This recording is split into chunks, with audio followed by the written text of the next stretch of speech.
చెప్పండి మీ పేరు? చక్రేనా? ఓకే. ఆంధ్రప్రదేశ్లో ఇప్పుడు ఎన్నికలు రాబోతున్నాయి కదా, ఈసారి ఏ పార్టీ అధికారంలోకి వస్తుంది అనుకుంటున్నారు? మ్యాక్సిమం టీడీపీ ఉండొచ్చు. ఎందుకని నా టీడీపీ?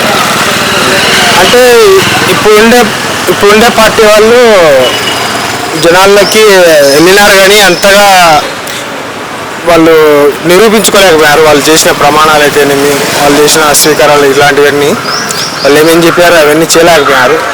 కొన్ని చేసినారు, కొన్ని హెల్ప్ అయినాయి మ్యాక్సిమం. కొంతమందికి అయితే నెగిటివ్ థాటే ఉంది చాలామంది ప్రజలకి కూడా. మ్యాక్సిమం టీడీపీ రావచ్చని అనుకున్నాం. ప్రభుత్వం చేంజ్ అయితే ఏమన్నా ప్రజలకు కూడా కొద్దిగా మంచిగా అవ్వచ్చేమో. ఈ వైన్స్ వల్ల చాలా ఇబ్బంది అయిపోయింది, రోడ్లు సరిగా లేవు అక్కడ ఏపీలో. మ్యాక్సిమం టీడీపీ రావచ్చని నేను అనుకుంటాను. అంటే టీడీపీ వస్తే డెవలప్మెంట్ జరుగుతుందన్న? జరగచ్చు. ఎందుకంటే ఇప్పుడు ఈ హైదరాబాద్ ఇట్లుందని కారణం కూడా టీడీపీ వల్లనే కదా, చంద్రబాబు నాయుడు వల్లనే కదా. ఆయన డెవలప్మెంటే ఎక్కువ చూస్తాడు. ఒక 10 years తర్వాత కూడా ఇప్పుడు ఉండే స్టూడెంట్స్కి ఏదో ఒక మేలు జరిగేలా ఆయన ప్లాన్ చేసి మరీ సెట్ చేసి పెడతాడు. అందుకని జగన్మోహన్ రెడ్డి గారు మద్యపానం నిషేధం చేసినాకనే ఓట్లు అడిగాక వస్తా అన్నారు కదా. అవునవును. మద్యపాన నిషేధం చేయలేదు. చంద్రబాబు పరిపాలన ఉన్నప్పుడు 75,000 కోట్ల ఉంటే మద్యపానం ఇప్పుడు 1,24,000 కోట్లకు వచ్చింది కదా, దాని మీద ఏమంటారు మీరు? మద్యపానం నిషేధం చేస్తామన్నాడు కానీ ఎక్కువ పెంచినాడు వైన్ షాపులు. ఇంకా బెల్ షాపులు అయితే ఏమి, వైన్ షాపులు, బార్లు ఇంకా ఎక్కువ పెరిగిపోయినాయి అక్కడ. ఈయన చంద్రబాబు నాయుడు వస్తే మొన్న చెప్పినాడు కదా, పాత రేట్లే పెడతాం, పాత మంది వేస్తాము, మళ్ళీ టైమింగ్స్ కూడా మారుస్తాము అని చెప్పినాడు కదా. దానివల్ల మ్యాక్సిమం ఉండొచ్చు, మార్పు ఉండొచ్చు అని అనుకుంటాను. చంద్రబాబు నాయుడు గారు ఉన్నప్పుడు 500 రూపాయలు కరెంట్ బిల్ వచ్చేది, ఇప్పుడు 1,500 నుండి 2,000 వచ్చింది కదా. అవునవును. ఏమంటారు దానికి?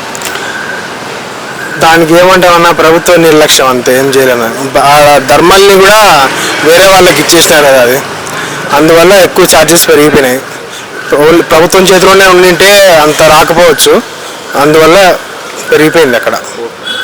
ఆర్బీఐ లేని ఏకైక రాష్ట్రం ఆంధ్రప్రదేశ్ అంటున్నారు కదన్నా, దాని మీద మీ అభిప్రాయం ఏంటి?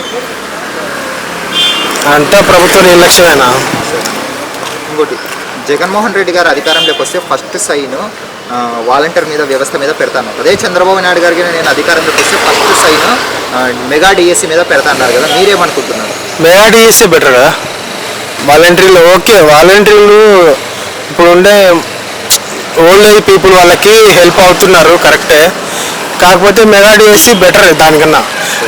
వాలంటీర్లు మనం నెక్స్ట్ ప్రభుత్వం వచ్చినా కూడా మళ్ళీ పెట్టుకోవచ్చు, వేరే వాళ్ళని పెట్టచ్చు, ఒక టీంను రెడీ చేయొచ్చు. వాలంటీర్లు అనేం కాదు, ఆ నియోజకవర్గానికి సంబంధించి ఒక టీంను ఫామ్ చేసి ఫిల్ చేయొచ్చు. Mega DSC better maximum. ఓవరాల్గా ఏమంటారన్న మరి? టీడీపీ రావాలని అనుకుంటున్నా, ఎందుకంటే మార్పు, ప్రభుత్వం చేంజ్ అవుతాయన్నా ప్రజల్లో మార్పు వచ్చి రాష్ట్రం కొద్దిగా బాగుపడుతుందని అనుకుంటున్నా. Okay, thanks. హాయ్ ఫ్రెండ్స్, మా ఫ్యూచర్ టుడే ఛానల్ చూస్తున్నందుకు చాలా థ్యాంక్స్. మరిన్ని లేటెస్ట్ వీడియోస్ కోసం వెంటనే సబ్స్క్రైబ్ చేయండి. అలాగే ఈ బెల్ని కూడా రింగ్ చేసేయండి. మా లేటెస్ట్ వీడియోస్ నోటిఫికేషన్స్ అన్నీ మీ మొబైల్లో వస్తాయి. మా వీడియోస్ మీకు నచ్చితే లైక్ చేయండి, షేర్ చేయండి, నచ్చకపోతే కామెంట్ చేయండి.